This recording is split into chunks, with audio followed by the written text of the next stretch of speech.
Hey guys, welcome back to the channel. Today, me and Kaylee are going to be talking about the Via Ferrata from Murren to Gimmelwald. Make sure to stay tuned until the end of the video because we are going to be sharing all of our top tips for doing this on your own.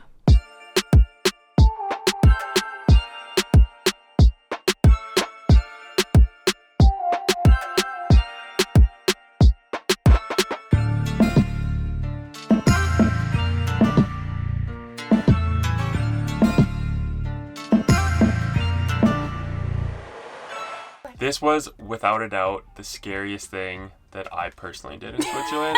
I don't think that Kaylee can agree. I think she'd probably say that paragliding was the scariest. Yeah. Was it scarier?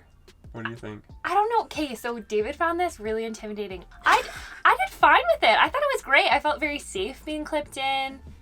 David did not. If you are new to the channel, my name's David. I'm Kaylee. And we run a travel and adventure vlog called Made to Explore. We are passionate about activities that get you outside and off the beaten path. We've got a ton of Switzerland content, which we will link below. If you are planning a trip to Switzerland, we have developed a travel guide that is super useful in the trip planning process. It is jam-packed with everything that we loved about Switzerland with a special focus on hiking and outdoor adventures. You do not have to do any research with this 77-page guide, and it's an instant download. We have had so much positive feedback about our Switzerland travel guide, and we cannot wait to share it with you, so we will link it below. Make sure to check it out.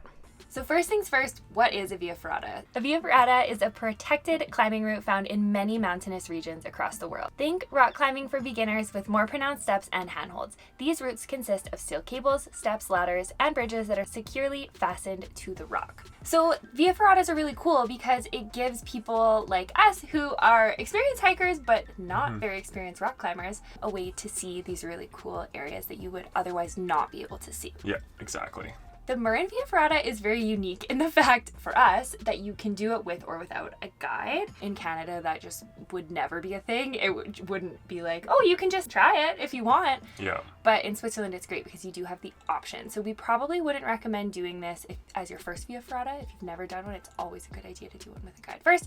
This was our second Via Ferrata, and it is rated as a beginner Via Ferrata. It's good to know if you're not familiar with ropes, carabiners, harnesses, those sorts of things. That's when it's really nice to have a guide explain to you how to do this. So there are a few different ways to get to Murren. We got there from Lauterbrunnen, and you can take a train cable car combo for about 22 Swiss francs per person, and I believe that was round trip. Once you get to Murren, there is an Intersport located in the small village that's actually really cute. The gear at the Intersport in Murren is 25 francs per person, which is very reasonable. You can then hike the Via Ferrata, which is 2.2 kilometers and actually drops 300 meters in elevation. If you wanted to take a guided tour, it is closer to 160 Swiss francs per person. That includes all of your gear, so it is quite a bit more money if you want to take a guided tour. But when it comes to your safety and feeling comfortable, of course, it'd be worth it if this is your first time. And if you have any questions about the gear or anything, the people who work at that Intersport are very helpful. So be sure to ask questions if you want. Okay, should we get into the hike? Yeah. Okay, so first things first, you need to find your way to the trailhead, and that goes through this weird little tunnel. It does. Yeah. Yeah. David was very hunched over. It was very tiny. Yeah, but that's how you get to the trailhead. So if you are there, you're in the right spot.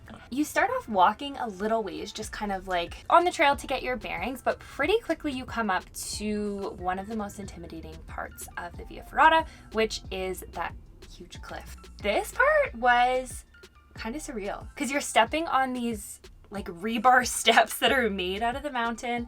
But it is incredible. The views are just mind-blowing. Felt like we should not be here right now. This is just crazy. Yeah. And this is to let people know that this isn't a joke. It starts off hard because if it didn't start off hard and it started off easy and worked your way up to hardest, people might get to that hardest part, start freaking out, and then want to turn around. So they start off with a really hard part to let people know what kind of difficulty this is, what kind of heights you're going to be dealing with. So if people aren't up to it, they can just back out easy. Basically, what we were told by the people that were working at Intersport was if you want to turn around before the ledge, you're free to do so. After that point, though, it gets very challenging because the trail can only accommodate one-way traffic. Yes. So it's really important to not, if you don't think that you can make it past that point, don't do it. Yeah, it'd be really hard to come back across it. After the first stretch, you're kind of going to go in and out of cliffs versus hiking in the tree line. And it's really fun. Soak it up, enjoy it. There's a couple waterfalls that you go over. Eventually, you're going to come to a cable bridge, which was my worst moment along the trail, probably. This is what I found the most scary. Like, I was fine with the heights. It was the bridge that really freaked me out because the cables come pretty high and they're pretty far apart. So falling off the bridge would be extremely easy to do, but luckily that didn't happen for us or anyone else that we've heard of. So yeah, so there's only, I believe, one person allowed on the bridge at a time. And so you might be backed up there for a little bit. We had to wait there for a few minutes to let a couple people go by, which really was ramping up David's nerves a lot as he was watching everybody go by the bridge. You could see it swinging. I think it was the swing that was really getting Oh, man. I'm not a fan of this. You're gonna kill it. But it's honestly, it's pretty cool being out there by yourself. I actually really loved like crossing the bridge by myself because I feel like, again, it's just this surreal moment. You're looking around, you're in this huge canyon, the view is incredible. You're doing this crazy thing and you just have this like quiet moment to take it in. Yeah.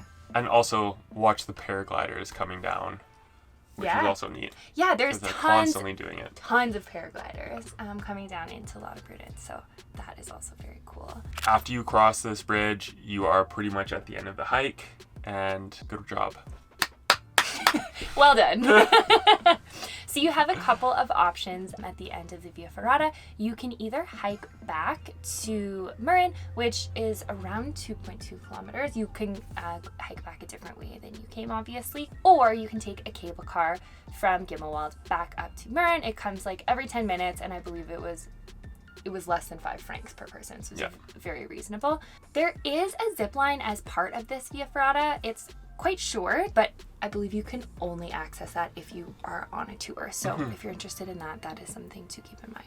So some tips on this Via Ferrata. Number 1 is going to be always having at least one clip connected to the cable. So every harness comes with 2 clips and you have to transition from section to section. And it's always important not to take 2 clips off at the same time. You go one at a time, so you're always clipped in at every moment, just in case you slip and fall. Next up is going to be wearing the appropriate clothing and footwear.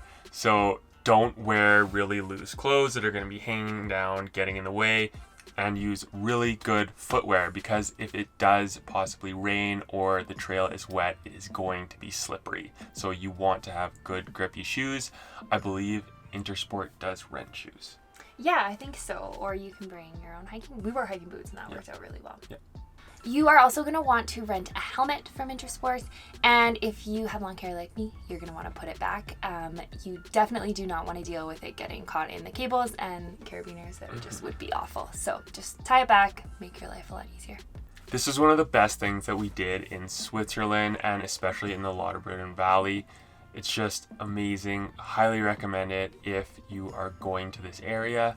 So that wraps up this video. Thank you so much for watching. Don't forget to like this video if you liked it and subscribe to the channel. We would love to have you around for all of our adventures. Make sure to check out our Switzerland Travel Guide. It is especially geared for hikers and outdoor lovers, and Switzerland is such an amazing country. So we cannot wait to show you around. Thanks for watching, and we'll see you in the next one. See you next week.